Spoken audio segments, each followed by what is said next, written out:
Now, thank you so much guys for watching this video, and please welcome back once again to my YouTube channel. So President William Samoei Ruto issued a very clear warning to his appointed cabinet secretaries against holding any meeting together with the Azimio La Umoja Alliance elected leaders. And that is why yesterday the Transport CS Honorable Oscar Kipchumba Murkomen was forced to kick out the Azimio La Umoja Alliance leaders from his own meeting. But when he was asked, this is what he said, this is what he told us about his excuse. Let me just read for you that Raila Amolo Odinga has told the MPs and leaders that they should not be seen with President William Samoei Ruto. I have told them that if they don't want to meet him, there's no need or there's no point for him, for you coming to meet the Minister for Roads. So all of these issues was started by Raila Amolo Odinga, and I want to blame him for that, whereby Raila Odinga has now successfully managed to separate the opposition from the government, whereby it does not want you to be seen associating yourself with the government. If you are an Azimio La Umoja Alliance leader, it wants the opposition to stay in the opposition, the government to stay in the government.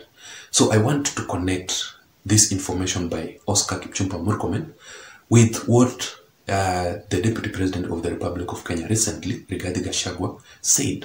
He said that this government of Kenya Kwanza Alliance is just like a company whereby it involves shares, and the development projects will be shared among the shares, or will be determined by the shares that you have offered to the government, meaning the president is very much keen to initiate development projects in areas where he was voted in massively. So I just want you to listen briefly to what Rigathi Gachagua said during his speech. Then before we proceed to our brief analysis for today, just listen to the speech by Rigathi Gachagua. Sisi lazima tungeangalia nyinyi.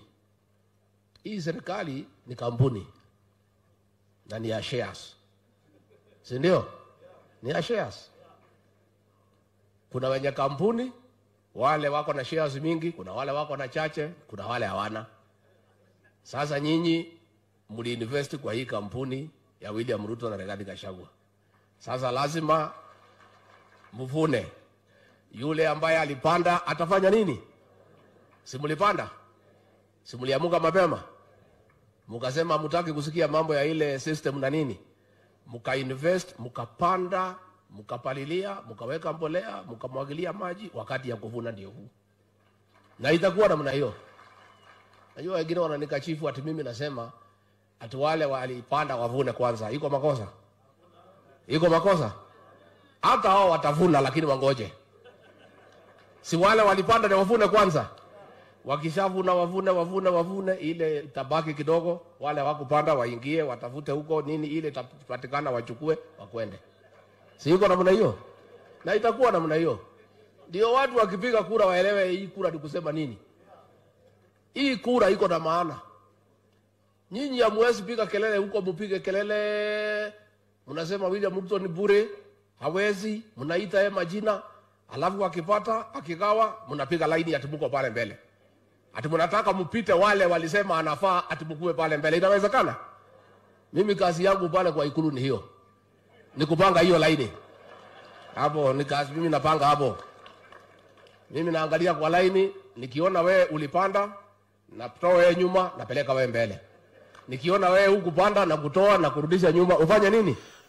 But in my considered opinion, ladies and gentlemen, what Raila Odinga started by separating the government from the opposition, whereby he has warned his Azimio La Umoja Alliance elected leaders that if you are seen anywhere with President William Samoei Ruto, that you will be kicked out from the Azimio La Umoja Alliance or the ODM party.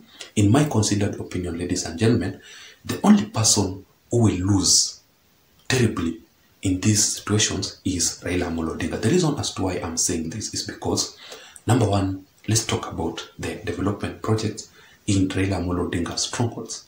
Raila Odinga's strongholds will suffer the most. Like for example, in the Luo Nyanza region where William Samoei Ruto had visited recently, so that he can initiate development projects there. And he told the people of Kisumu County and Homa Bay County very, very good things. Like, for example, the introduction of new and the constructions of the new roads.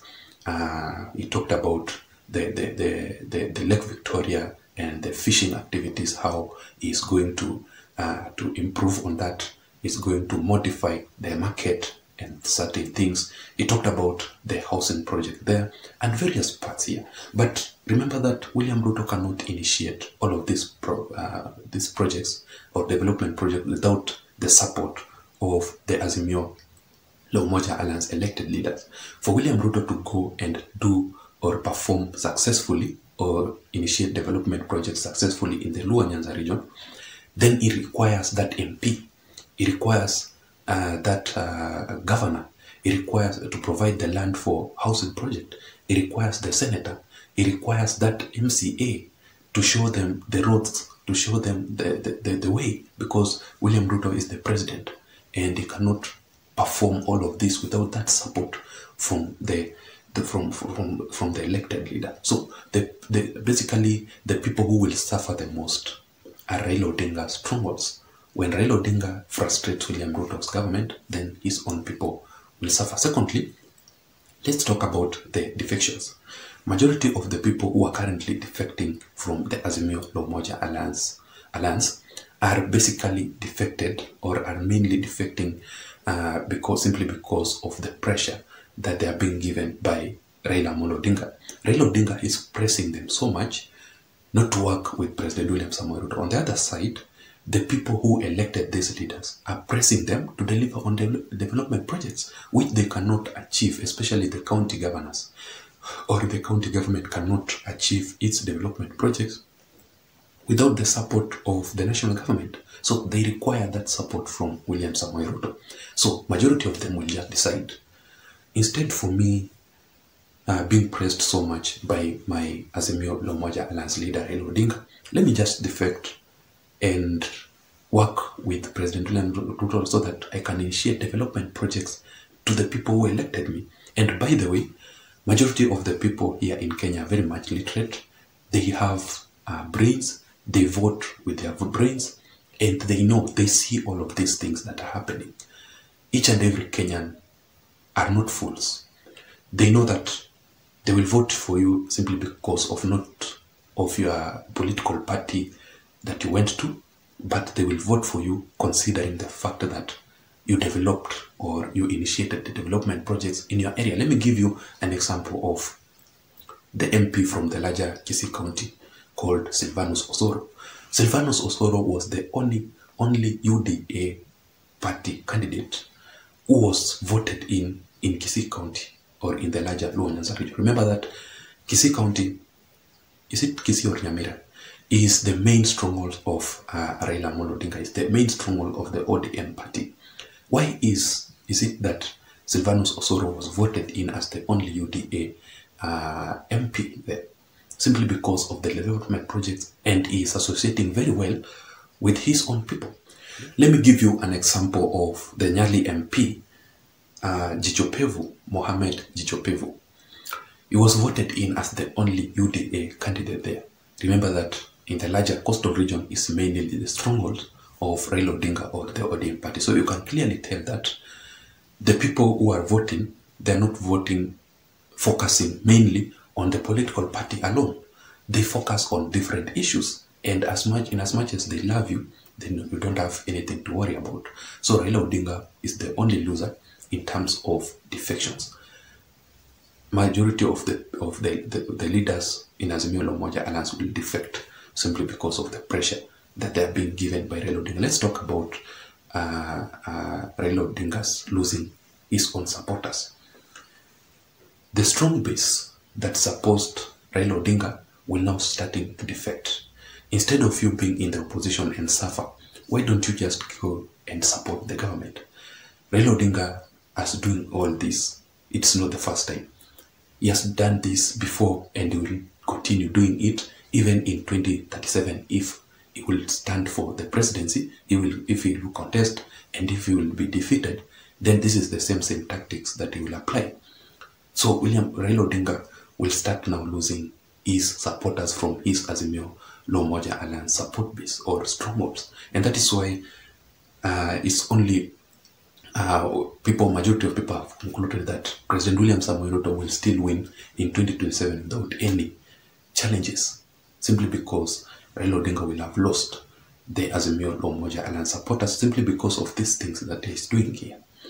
And thirdly, Raila Odinga will still lose in his main political mission or political objective of frustrating William Samoei Ruto's government so that against initiating development projects. What Raila Odinga wants to achieve here is that he wants to pressure William Ruto not to initiate development projects, especially in areas where he comes from, in areas which is considered to be his own main stronghold.